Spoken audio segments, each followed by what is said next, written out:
Our mini camp is officially over, and I got a very special guest today, okay, to fill y'all in, because he been out there. All right, I think he still got a little sweat on the brow, okay, a little bit of sweat still, still cooling down. Got okay? a nice tan going. Nice tan, still cooling down. But Jack Taylor, welcome in to the Keep Prowling podcast, all of you, and I got my guy Jack Taylor here. Thank you for having me again, DJ. Of course. It's been too long. It has. But that's okay. That's okay. I'm glad you're back. It is. It gets a little quiet. Yeah. It gets a little quiet. Sometimes you start to hear some rumors, start to hear some innuendo going out there. But I know for a fact you've been out there at this mini camp, and you've kind of been able to see what's going on, how everybody's feeling. I saw a post earlier today about Clowney's comments, I think it may have been from yesterday, about Bryce Young. And, of course, people are going to take that as they will, right? They're going to say some things. Also, I'm your host, DJ Beal. And I'm excited, though, because I feel like once minicamp gets going, there's a little bit more excitement going on. There's a little bit more of like, okay, we're getting there. You have that weird little lull period after the Super Bowl's over, all the way up until you get to the point of the season starting. And, the draft brings up some excitement, and then, of course, free agency and all that brings some excitement. So I think the biggest thing I just want to hear, because, you're literally fresh out of minicamp right now. How are things looking? What are you seeing just from your expert opinion? What are you seeing? I'd say, I don't know if it's expert opinion, but at least in my opinion, being out there from this year compared to last year, I got to see, I was there fresh last year for the first year of the only year of Frank Reich, and then here fresh for the first year of Dave Canales. And I think from a perspective of the timelines that they were going off on, they both got to start early on because they were coming in with new head coaches, so you get an extra day or two. You can start a little bit earlier with your OTAs, rookie minicamp, things like that. I think that it's looked like the energy is a lot more it has been raised a lot more from this year to last year, and I think that has to do mainly with just coaching styles. I mean, Frank Reich and Dave Canales are two completely different coaches in how they carry themselves, how they operate both on and off the field, and I mean, in just an age as well. So, I think that it necessarily isn't a knock to what the regime last year, but you can tell this year that kind of they did a really good job of trying to make sure that everybody is meshing together. You have a lot of moving pieces, and minicamp's the first time where it's mandatory, and you get to see all of the pieces you put together kind of culminate already. Now there's some guys that are of course banged up and can't be out on the field, but you get a good gist of it for the most part. So it looks they're going pretty fast. Yeah. I want to ask you too, there's been a lot of changes that's been made, of course, since Frank Reich's firing, since Fitterer's firing. Of course, you got Dan Morgan stepping up in the GM role. You got Dave Canales stepping up in the head coaching role. And one of the first things that I noticed, is Dave Canales, he's a young kind of upstart type coach, guy who doesn't have a lot of head coaching experience or any at all, really. But he, and doesn't really have a lot of coordination experience either. But if you want something new, if you want a new feel, I personally feel like that's the way you need to go. We wanted this young, hotshot, young guy, and that's exactly what we got. And to hear you say, kind of piggybacking, living vicariously through you at minicamp, to hear you say, hey, this guy, he's bringing a different energy. I think that's a positive that everybody wants to hear. Yeah, I mean, it's there was the kind of talks about how the locker room and the coaching staff room kind of operated last year. There was some articles that came out, implying certain things about, kind of how the hierarchy was and how it was kind of like a, closed off society. They weren't, couldn't say certain things, couldn't do certain things, or word would get around. And that doesn't seem to be the case this year. It's more of like an open book here in this regime. And I think that it's going to be kind of like, getting out of a bad relationship and then trying to trust, a new relationship again, is what I think a lot of the players that are there. But I'll tell you, the biggest thing was today talking to Shaq Thompson. People, it is not that he doesn't like to talk to the media. He will do so because it's his job, but he's not the first one to jump up to the podium. But today, I mean, he was lively. He was, jubilant. He was excited to talk to us, responsive. And not that he's not normally responsive, but, he was giving more than he needed to. And so I think that just speaks to, the change in the energy and the aura of the building from top to bottom. I mean, and you're seeing it like, the coordinators are putting on cleats and running, routes with the players. They're warming up with the players. Canales is stretching with the players, and I think that defensively they're just taking what they had last year, adding pieces that know the system and running with it. And then offensively, it's that complete overhaul from a guy who, has been a wide receivers coach, a quarterback coach, and then a coordinator, bringing on, his now wide receiver or tight end coach to be the coordinator. And so there's just a lot of trust, I think, in each other. Whereas last year it was kind of like you picked the best pieces from different, pots, but that doesn't mean they're all going to mesh together. Where this year it was like, all right, we're going to get our guys that we like and that we know and trust. I mean, Dan and Dave they worked, their offices were side by side in Seattle. Yeah. For Dan's entire time there. Like this is something that they have talked about since they were in Seattle. And so it was no surprise to me when he got the gig after we hired Dan Morgan. And I think that that's going to play a huge part. Like they don't ever do, like throughout the entire draft process, they never did pressers separately. Like every presser they were together, everyone. Whereas last year it might have just been Fitterer or it might have just been Frank Reich. So I think that connection and that chemistry is gonna play a huge part early on. Okay, and I mean, in terms of the moves that have been made, how do you feel about them? Because I mean, it's funny. Jeff mentioned to me that he felt like some of the offensive lineman moves were some of the best ones. They weren't the cute picks. They weren't like what everybody's going to talk about. Everybody's going to talk about Deontay Johnson. Everybody's going to talk about trading up to draft Xavier Legette. Nobody's going to talk about Robert Hunt and these guys. And that's those are like regardless. Not to say anything bad about Deontay Johnson or Xavier Legette or Adam Thielen or any of the key pieces, those key contributors that you hope to have this year. But if the line is not what you need it to be, that's going to be the biggest thing. I think that Dan Morgan has, and I think you're absolutely right, I think Dan Morgan has seen the writing on the walls, not only you think about the organizations he's been in Seattle, they prioritize the line, then they stop prioritizing the line, and look what happened. It's same with Buffalo. I mean, Josh Allen has to run around. The reason he runs as much as he does is because he has to. And so I think Dan saw the writing on the wall, especially coming in here last year. I mean, we ran, I don't know the specifics of the numbers. I'd have to double check. I want to say at least 7 or 8 different starting left guards throughout the season. I mean, and that is, you can't have that. And so I think that, we've seen in the past, the Panthers organization has seen in the past that going with linemen that are question marks, like you don't want your linemen to be to be fixer-uppers. Right. I mean, even like we got lucky, the Panthers got lucky last year with Bradley Bozeman and Austin Corbett, and then unfortunately their injuries sidelined them a little bit. But those were not necessarily like done deals. Like okay, you're getting an All-Pro, Pro Bowler. Like it was a little bit of a question mark, but with Robert Hunt and Damian Lewis, I mean, you went with the 2 linemen that are not question marks in this, in this market. And in those positions, too, your your guards were abysmal last year. Your tackles, Icky's got work to do, and he's showing, and he knows that he does. Yeah. And then Taylor Moton's been Taylor Moton. He's been the most, consistent part of the line for his entire career, no matter where he's played. So to have that line with Icky on the left, with, Hunt next to him, and then Moton with Lewis on the other side, and then the biggest question mark is going to be Corbs at the center position. I think with his injury history, it allows for him to be kind of taken care of a little bit more.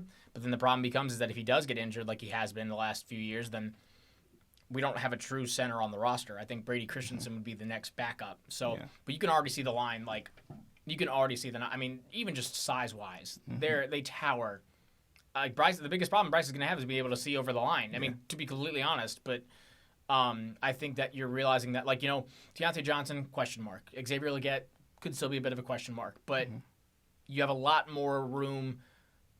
Like, they can have a much higher ceiling than a questionable lineman could. A questionable lineman, their ceiling is only going to be so much. Yeah, and then with the line being better, it should open them up more and allow them, you talked about, this was a discussion we had before the show, but you kind of talked about how the routes looked good, The routes looked crisp. You felt like, if they do their job, if the line does their job, the receivers are more than likely going to get open. Yeah. We know Thielen's going to get open. All right, we know Deontay Johnson has the speed to get open. Xavier Legette, as he continues to develop himself too, is more than likely going to get open. Yeah. But it's going to have to be the protection, and Bryce's ability to move around too is going to allow them to get open even more so. Yeah, it looks like the standard around the league is 3 seconds is the most you get, or is is the cutoff in the pocket, and Canales has been very intentional about. He wants to go. He gives them 2.7 seconds. Okay. And that's what they shoot for. That's what they go for. If you can give me 2.7 seconds, and that's just enough time to get, like they say, 3 seconds is enough to get through your first progression and your first look, and then you have to switch up. So he wants them to go through his first projection or his first projections in those 2.7 seconds, first and second, and to the check down in those moments. And so I think that's why they were intentional with guys like, Deontay Johnson's one of the fastest route runners in the league, and that's why they went with him. Yeah. I mean, they kept Amir Smith-Marset on the roster for his, maneuverability. So I think you're going to see that.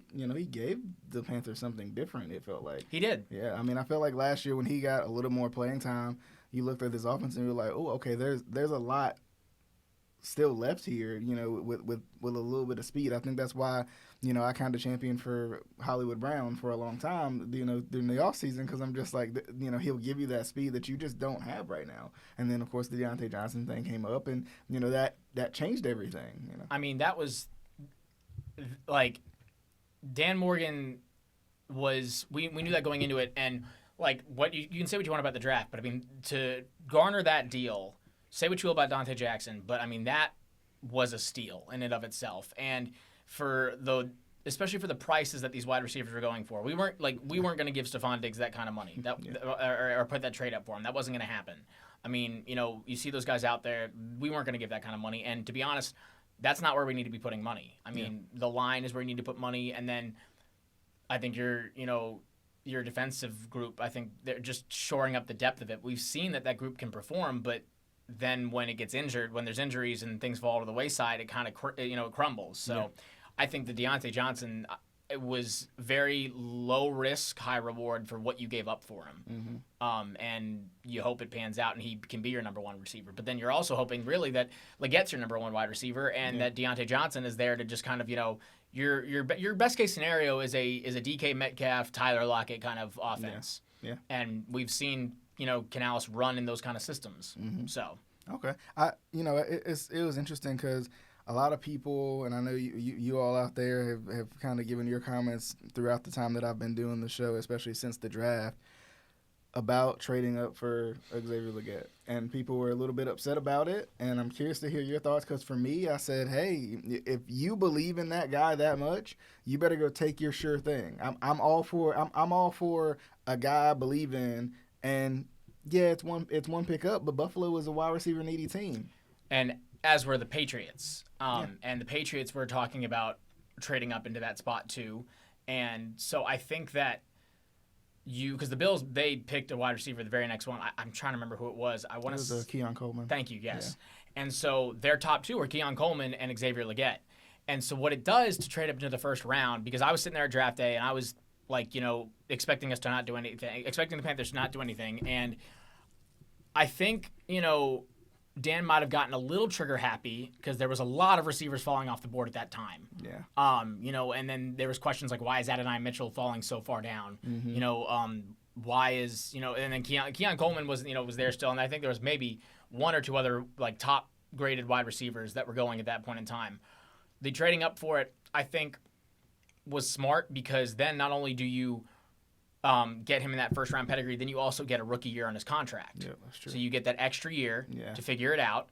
And I think that was why they went in and do it. And because they also knew that it's Dan Morgan, it's the Bills, they're the Panthers of the North. They weren't going to get fleeced on a deal. And they also knew that if the Bills were saying, it's either Keon Coleman or Xavier Legette, we're going to take one or the other. Yeah.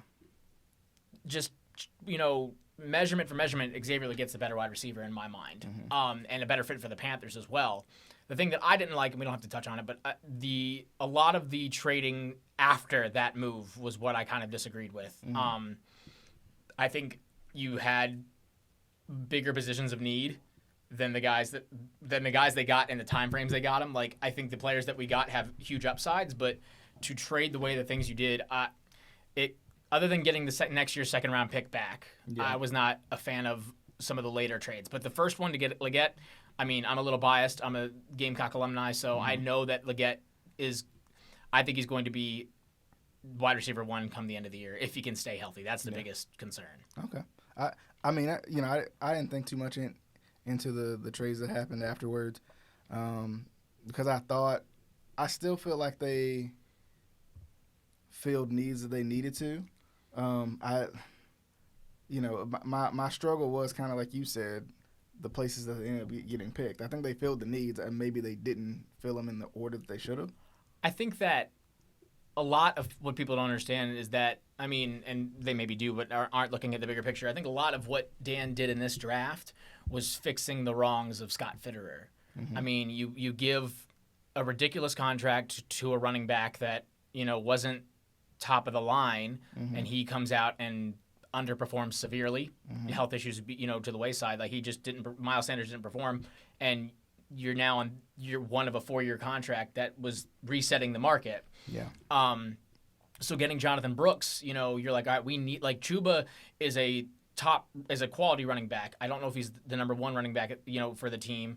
He's a good trading piece. You could easily get something good for him. Yeah. So getting Jonathan Brooks that high up, even though he's coming off of injury, you go, okay, we'll ride with Miles Sanders and Chuba Hubbard 1 more year, give Jonathan Brooks the time to get acclimated. And then, I mean, he was the number 1 running back in the draft. Yeah. But then again, you trade out to where you don't get, a center. Like, after the free agency, the center was the only thing where a lot of people were wanting on the line. Guys like a Zach Frazier, a Graham Barton, something like that. There was people that wanted linebackers, like Peyton Wilson. Yeah. I think Trevin Wallace was a bit of a stretch up at that point in time, but then also, like I said, trading back for that Jonathan Brooks pick to get your second-round draft pick that Scott Fitterer traded away. Yeah. So that was also like, all right, let's make sure we get that pick back. And so this draft, I think, for Dan was more about, like, they draft Bryce Young last year, draft Jonathan Mingo to be that key piece. We all see how easily things could have been different. Tank Dell was sitting 3 picks after Jonathan Mingo. Yeah. He was right there on the board for everyone to see. And so you saw the output from Tank Dell this year and the output from Jonathan Mingo. So now he's going, all right, we got to draft our number. We need a number wide receiver. The wide receiver group that we brought in for Bryce last year was abysmal. Just on paper, like, it was bad. We knew that coming into it. We didn't think it was, like, fans didn't think it could sink that low because we were hoping Jonathan Mingo and DJ Chark could explode like we wanted them to. And I don't think anybody thought last year that Adam Thielen was going to be your top wide receiver in the slightest. And so, but I think it speaks volumes to the fact that Adam Thielen, after saying the things he said, about the state of the facilities, trying to chase a ring, this not being the place to do so. The fact that he's staying around, I think, is huge for this, coaching staff. And the same with TMJ. I mean, he's went from requesting a trade to he's fighting for a roster spot. Yeah. And that's, I think, wild to me. Yeah, and I think too, going back to your point about kind of trying to fix the wrongs a little bit. I mean, Dan Morgan, like, it's funny because, the various guests I've had on the show, we kind of talked about who would want this job.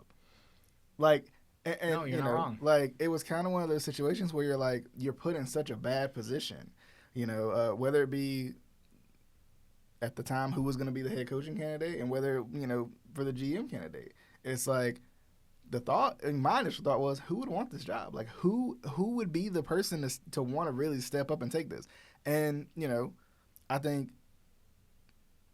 this is just personal opinion. This is not this is not fact or didn't come from anybody's mouth. This is just coming from me.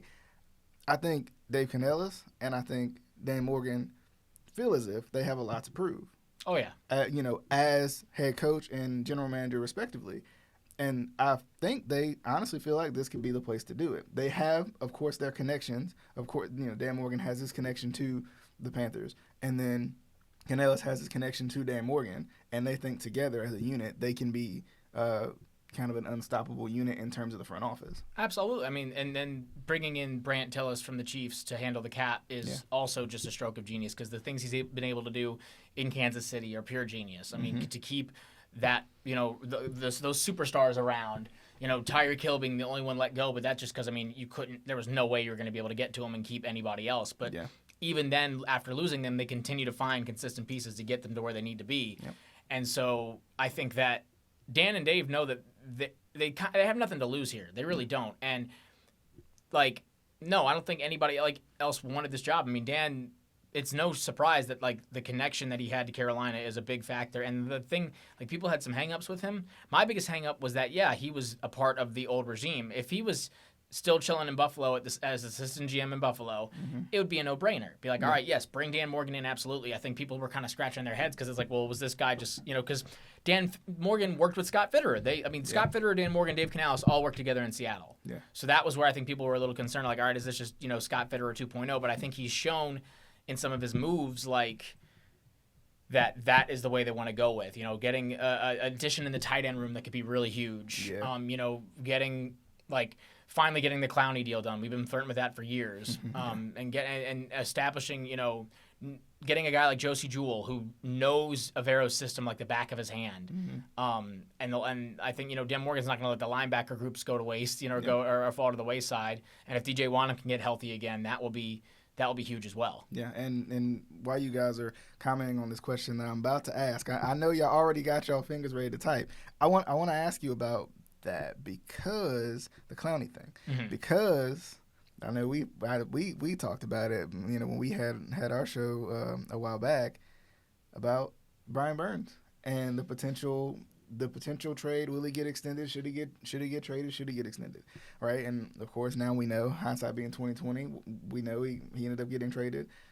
But for me, I felt like grabbing Clowney off of one of his best seasons he's had in his entire career and putting him into this defense, I think lessened the blow of that a little bit. Because Brian Burns, elite pass rusher, right?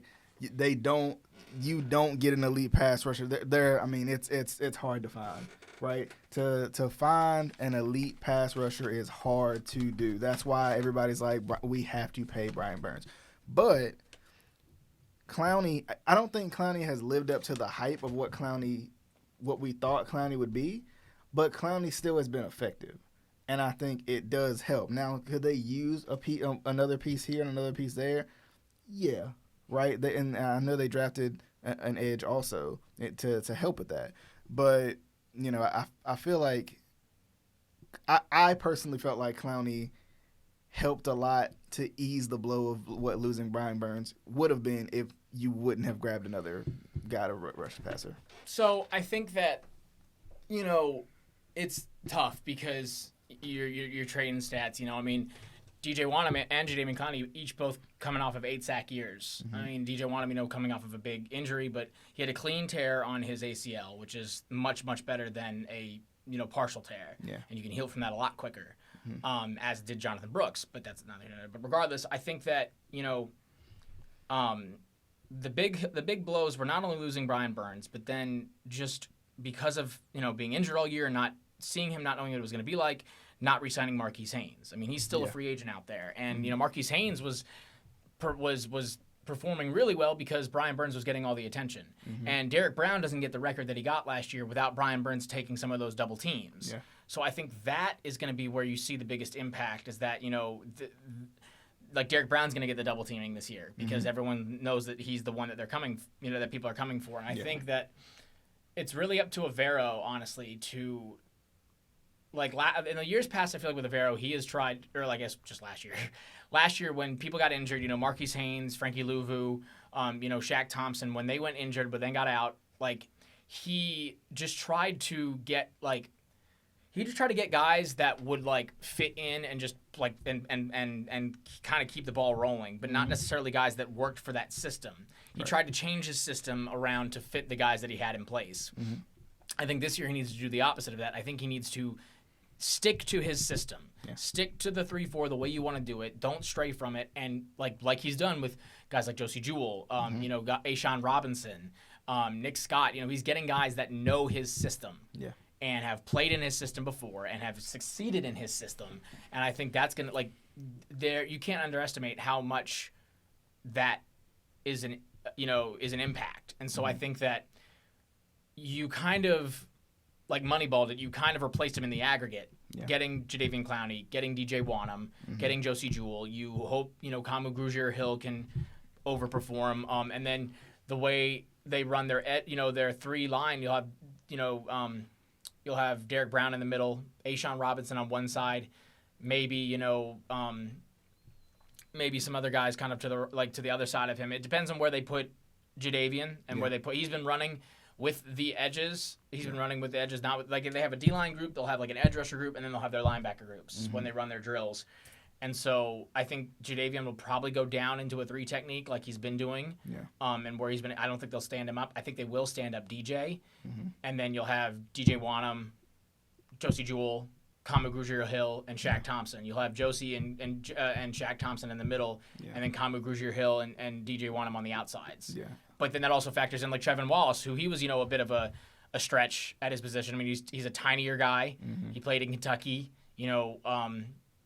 He had a breakout year, I'd say, but he was definitely kind of one of the more undervalued linebackers. I mean, there were still guys like Ezra and Cooper, out there on the board that people were a lot more heavy on coming out of Texas A&M. So I think it really just depends upon how they can have their system mold together. I think that's where it kind of, is where you're going to see the impact. Yeah, and I think what gives me confidence, and it may be a little of my bias as well, but what gives me confidence in Jadeveon Clowney is I think he was a big piece of turning a team that couldn't buy a sack a year before last. I mean, and turn them to one of the top sack teams. Especially with losing Roquan Smith, the Ravens looked like they had nothing. And I mean, if he was just coming off of, I think his stop before that was Cleveland, I want to say maybe. He's been in so many teams, and for so little times half the time. Like he was on Seattle for a time period. I think he was on Tennessee even there for a little bit. And I knew the minute that Shaq changed his number, the minute he changed back to 54, I'm like, you don't do that unless either Gilmore is coming, and you think you need to give up, or I didn't even think it was Gilmore. I think it might have been, or Clowney's coming and he wants 7, and so because he hasn't worn that number all of his career in NFL, but that was his college number, and so I think coming back to the Carolinas, he was going to wear it. I think that you just can't lean on him heavy. Like we saw that last year with Deion Jones, and we saw that last year with forgive me, I'm forgetting the other linebacker we had. He was older from the Chiefs. I'm blanking on him too. I can't remember his name, but he was an established, one of the better linebackers of the 2010s to late, to late 2010s. I can't remember his name for life. It's gonna piss me off. But regardless, when you have a guy that age, you can't rely on them. I think his output and his impact can be like Pepper's second stint with the Panthers. He was performing it was a surprise. The fact that he could still run that way, move that way, play as long as he did, but also it was because of the fact that we had a set defensive line. Right. I think you really got to shore up the middle pieces, and he just needs to come in and be able to do what he does. Yeah. I think you're going to get a lot more falls on DJ Wanham and his health, I think, because he's going to be more utilized in different ways. Yeah. I think Clowney just needs to be allowed to kind of just free roam. Yeah. And disrupt where he needs to. And I get this sounds a little obvious, but I feel like, players are more successful when they're doing what they do well. Yeah. Like don't try to turn a player into something that he's not. Let him do what he does well. And, even going back to him being on the Ravens, they said, hey, let loose, do what you do, go ahead. The Ravens have a tendency of drafting kind of like utility pieces, but that's what they're going to use them for, So, I feel like even coming to Carolina, I think, because, I wanted the Ravens to re-sign him because I thought it would be a good move considering, the question marks at pass rusher that they had. Yeah. So, I thought, I personally felt like the Panthers kind of got I don't want to say a steal, right? But because he was out there for a long time. I don't know if it's because of the amount of money he wanted or what it was, but or was it a lack of trust? I don't know. I think Clowney was going, back and forth with, and this is just speaking from, pure conjecture, but I think he was kind of going back and forth on the ability he could have to be impactful on a Super Bowl caliber team, and whether a team like that would want him. I think that if Philadelphia came calling, or if Kansas City came calling, and they were offering him a square deal, I think he probably would have taken that beforehand. But I think the fact of the matter is that I think he knows he's at the tail end of his career. He can come and he has nothing really. It's not going to hurt his his legacy in any way, because he's not expected to ball out like he is. But then also, I think especially when you get up to that age and you realize you can have that kind of impact, Another reason why the Panthers signed him is because you've got young guys at the edge rusher position, Crumedy, DJ Johnson, that would benefit incredibly from getting to be coached up by a guy like Jadeveon Clowney, who you can say what you want about his, career success, but his technical skills can't be denied, and they can't be, understated. So I think that played a big part, in allowing, so then DJ Wanham can learn from him. He has experience all over the field, and then just the impact, that'll bring, and business-wise, that'll bring some butts to the seats from, South Carolina and beyond. True. Yeah, that's a good point. And speaking of putting butts in the seats, speaking of, taxpayers and their money and not really wanting to, I don't know. I mean, from what I've heard, Charlotte ain't happy about this one. And what I'm talking about, just to fill y'all in real quick. So, the Associated Press put out an article, basically, and we've done stories on it and kind of just talked to everyone. I don't know if you were out there, but I know we've done some stories on it as well. I'm sure you have your own opinions on it, but I'm gonna read the title real quick. Panthers and the city seek $800 million stadium renovation deal to keep the team in Charlotte for 20 years. So, I think that.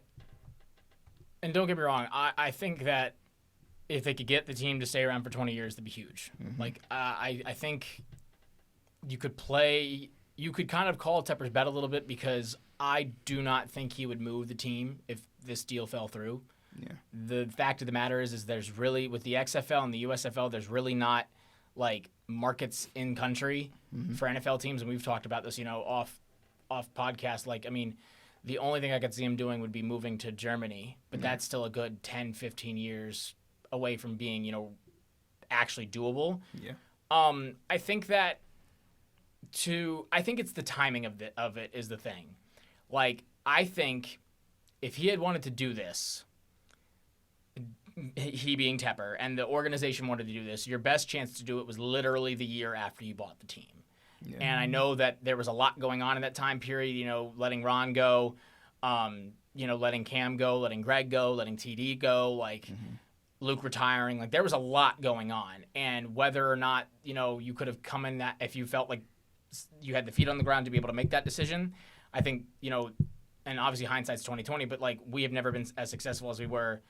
We haven't been as successful as we were in 2019. That was the last chance we had to make the playoffs or even come close to it. And we, since then, have just been on a downward spiral. And, of course, he might have had plans to do so, and then the pandemic, threw all those to the wayside. But this was not the time to make this decision, I don't think. And it doesn't happen without the FC being there. I think if the FC's not involved, then I don't think he's touching the stadium until they are a successful organization. But I think he knows the popularity of the FC, and then bringing in these big games. I think it's Barcelona and Real Madrid and Chelsea, I think, is coming in the summer.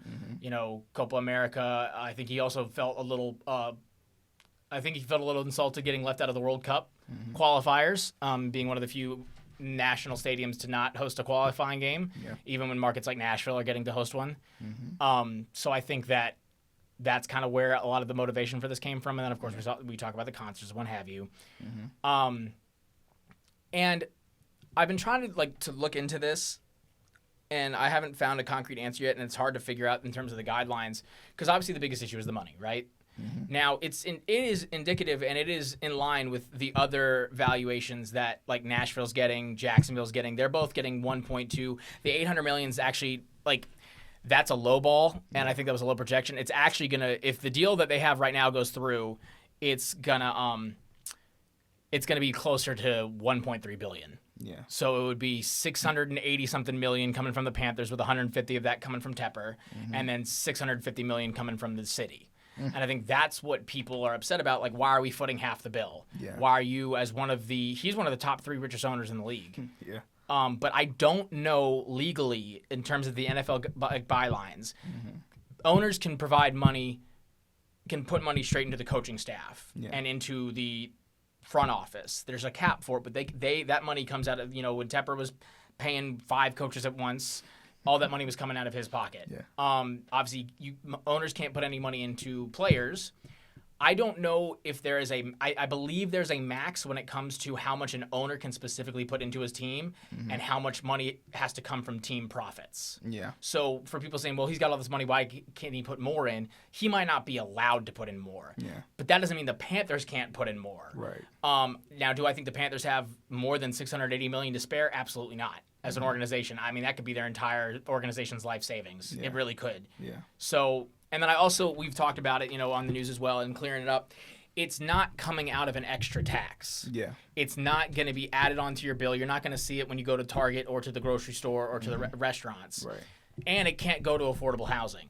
It can't go to infrastructure. It can't go to law enforcement. It can't go to schools. Right. It's coming out of a budget and a tax specifically set aside for, and it's called the hotel motel tax. Yeah. But if you dig even more into it, what they're pulling this money from is specifically set aside for renovations to the convention center, to Bank of America Stadium, and to amateur sports in the city. Yeah. That's all it can go to. Yeah. So if you've been to the convention center, it's pretty nice. Yeah. Amateur sports, I mean, you could maybe renovate Memorial Stadium, or the Coker Center maybe if you wanted to, but you're probably not going to get that. So I think that the valuation is appropriate, but if you look at what the Jags are going to do and like what the Titans are going to do, I mean, it's complete overhauls. It's complete new stadiums. Yeah. It's like the Titans are going from, what Nissan Stadium looks like to like almost like Aztec pyramid where it's on like different levels and it's this whole park and atrium and like complex. The Jags are going super futuristic and like with a dome and all this kind of stuff. So what gets me is you look at the stadium, you look at the renderings, and it's not getting changed that much. There's no dome. Yeah. They're putting in new jumbotrons, which our jumbotrons aren't that old. They were replaced in 2012, 2013, I want to say. Yeah. So barely 10 years old.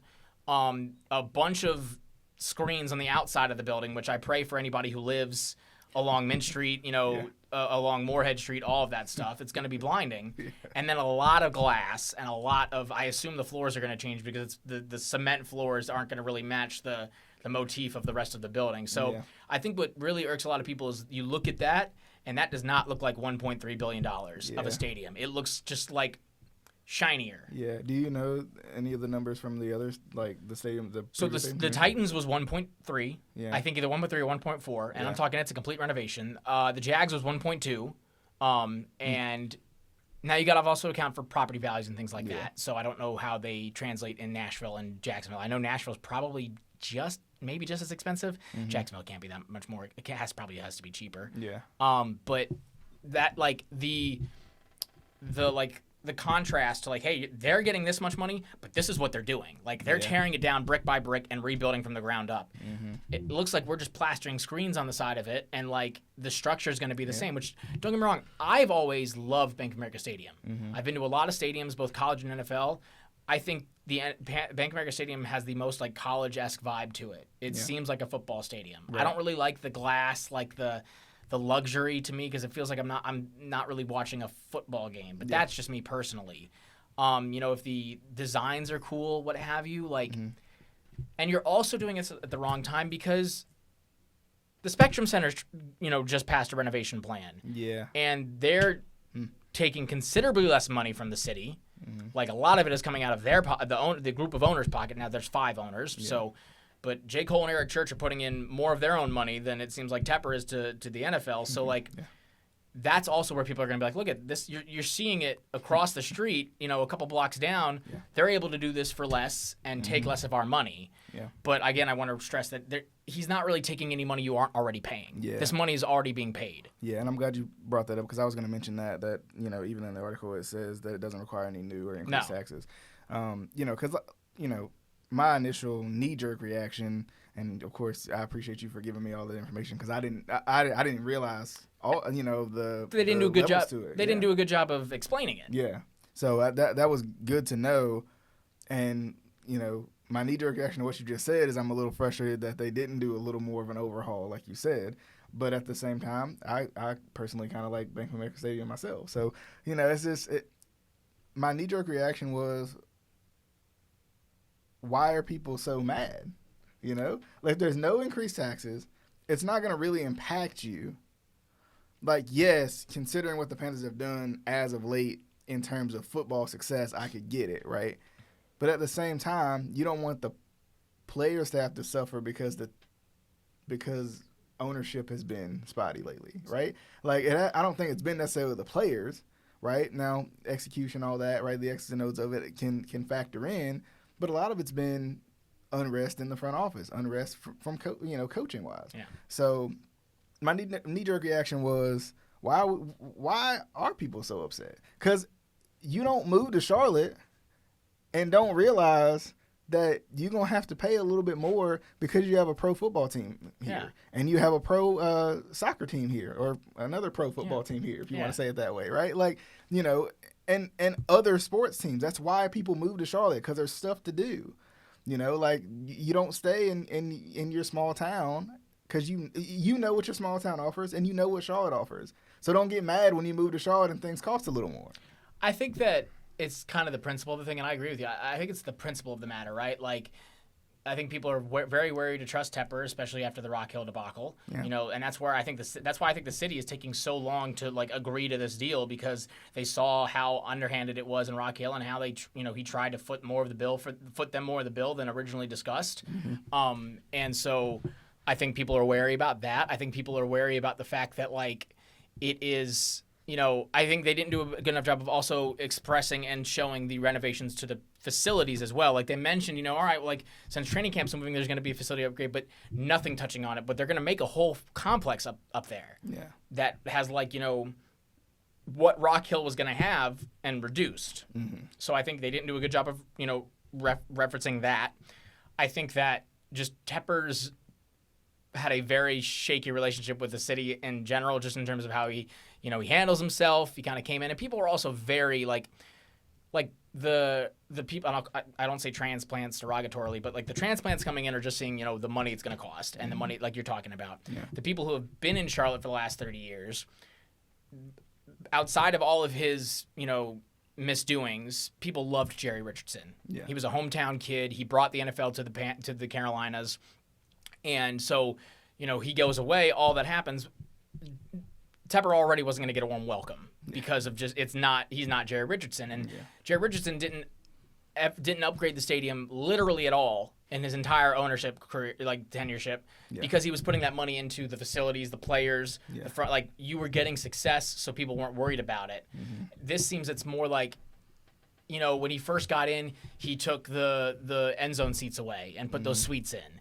Yeah. Then he put in the ribbon boards. Then he put in the giant dome, the dome whatchamacallits on the outsides. He did the Hall of Honor. He did the chain. He took the turf, or he took the grass away to put the turf.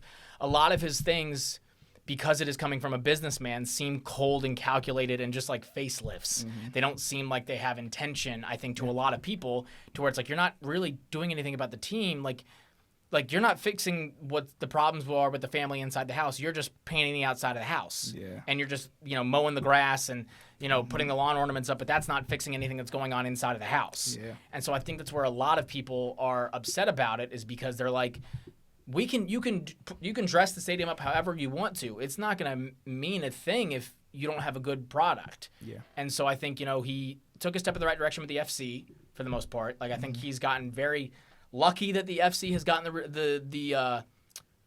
the response that it has. It was not something that I ever expected being a Charlottean. I knew that people liked soccer, but I mean no one was selling out Independence games. Yeah. And so to see how they have approached MLS has been amazing to watch. Mm-hmm. But I think that's where a lot of the anger came from. It was just like, really, we just got a new head coach. We just got a GM. Like a lot, especially for a lot of the Panthers fans, focus on the product. And we just were the worst team in the league. Yeah, and you're going to try to justify going 50-50 on a brand new stadium when you haven't put together a winning. I think they were saying, I have to remember the stat, but it was like in terms of the money that this was costing per something. It was they were basically saying that number was the number of losses and wins you've had. It mimicked, and it's true, because to do that with not putting together a winning team in your entire ownership is a crazy move. that's a bold move, and he's got a set of cojones on him to even attempt this. I will say that.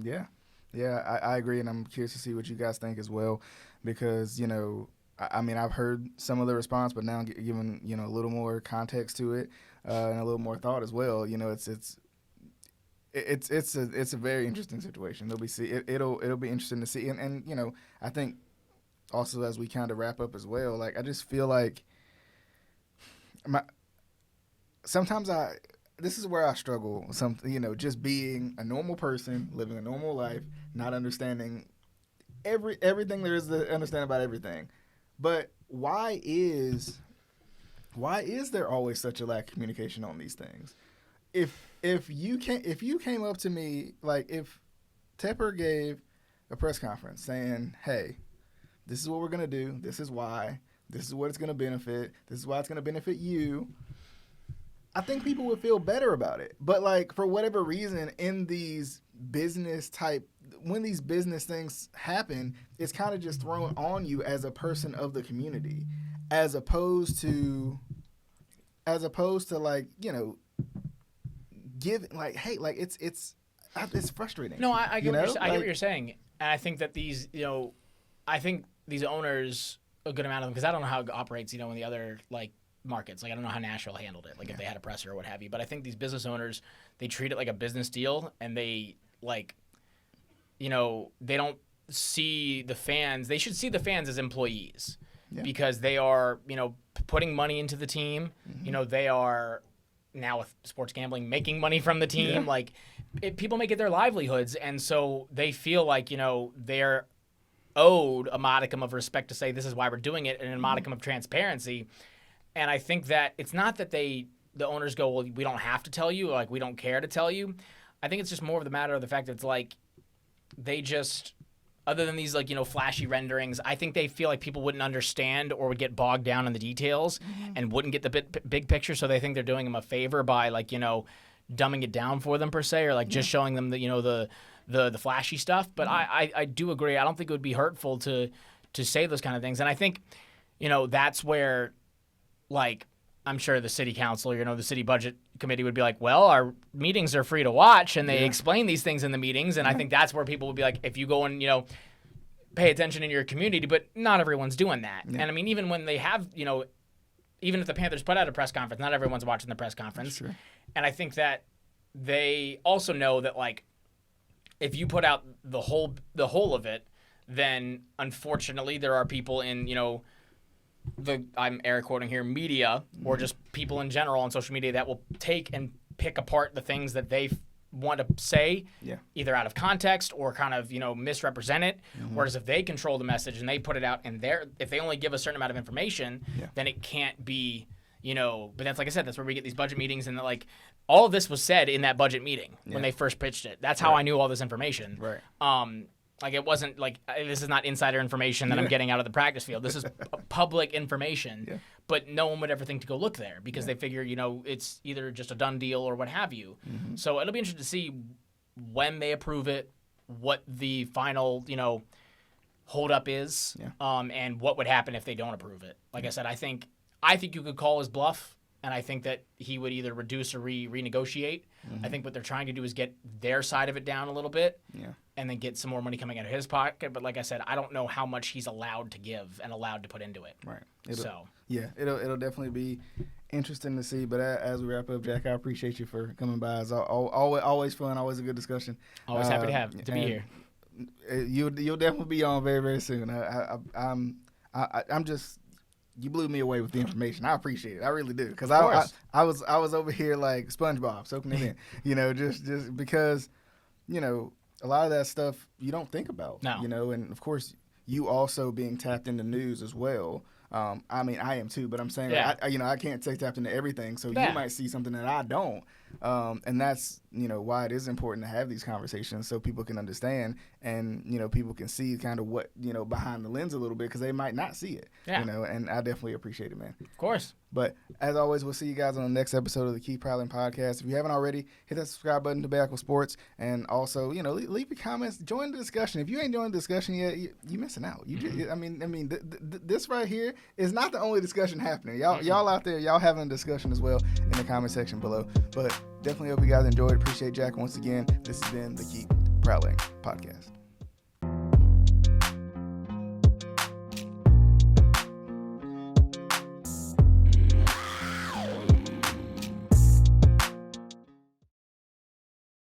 Are there any Panthers topics that you want to hear us talk about? Let us know in the comments below.